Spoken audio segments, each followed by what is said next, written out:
Annonceurs, chefs d'entreprise et autres. Bref, population d'ici et d'ailleurs. Cet espace vous est réservé pour la promotion de vos produits et activités. Non seulement en français, mais aussi en fond, Ditamari, Fulfulde, Batonou, Dendi. À vous le choix.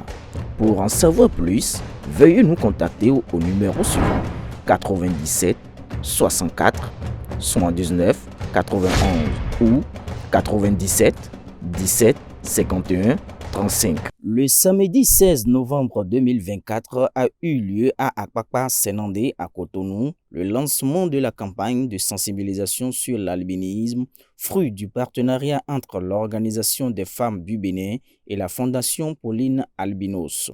Au cours du lancement de cette campagne sous le thème « Albinisme, stop à la discrimination », la deuxième maison africaine de la protection des albinos a été inaugurée. Après les chants et danses, des prières ont été dites par les albinos à Dieu, Allah, pour sa bénédiction sur cette cérémonie. Dans son intervention, le secrétaire général de l'association Albi International a évoqué les différentes situations dont sont victimes les albinos sans pour autant manquer de remercier les organisateurs de cette campagne. Nous avons toujours travaillé aux côtés des albis avec nos maigres ressources.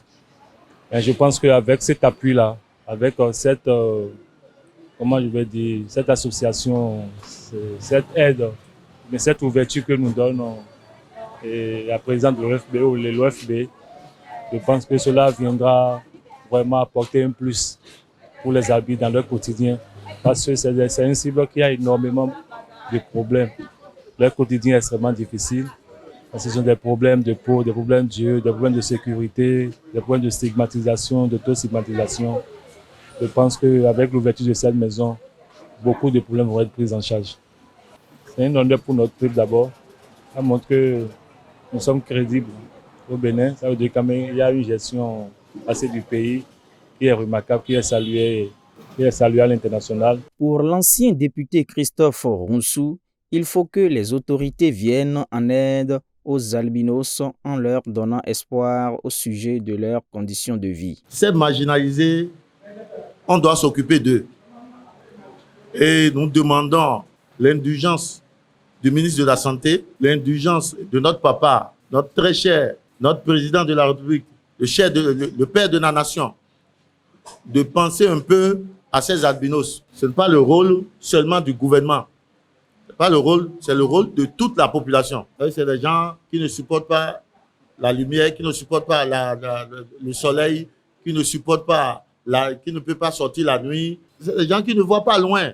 Ils ont besoin des médicaments, ils ont besoin des pommades, ils ont besoin des verres médicaux. Selon le président de l'Association des personnes vivantes avec l'albinisme au Bénin, c'est heureux de savoir qu'il y a une maison qui peut recevoir leurs plaintes et doléances. Toujours marginalisés, tout le temps laissés pour compte dans la société.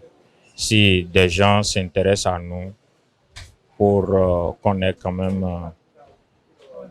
un point où nous pouvons venir respirer, nous pouvons venir nous plaindre et des oreilles seront là pour nous écouter.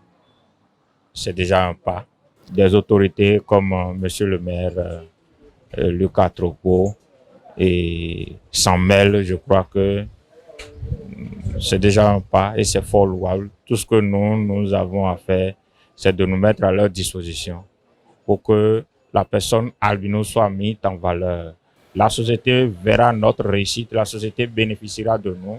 En ce qui concerne la présidente de l'Organisation des femmes du Bénin et représentante de la Fondation Pauline Albinos, l'objectif principal est d'aider et de protéger les personnes albinos. Selon elle, plus qu'une inauguration, c'est la célébration de la dignité humaine. L'OFB a pour objectif principal de protéger les intérêts de la femme sur tous les plans.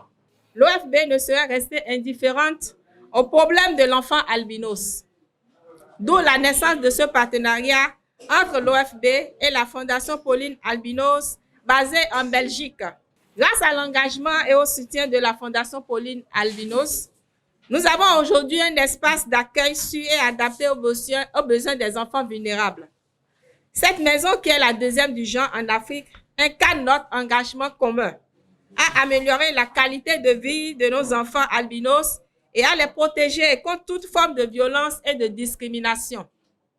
Je tiens à rendre un hommage vibrant à la Fondation Pauline Albinos, pour qui les enfants albinos sont essentiels dans son quotidien parce que les scientifiques n'ont pas pu encore apporter les solutions par rapport à ce mal.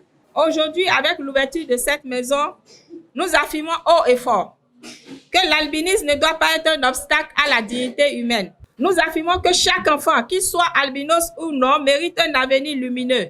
Je lance un appel solennel aux membres du gouvernement, en particulier au ministre de la Santé et à la ministre des Affaires sociales. À son Excellence, le président Patrice Talon, avec qui nous avons commencé par faire de très belles choses au Bénin, et nous savons très bien que son Excellence, le président Patrice Talon, ne laisse personne pour compte dans cette République du Bénin, où le Bénin se révèle davantage, où chacun a droit à la prospérité.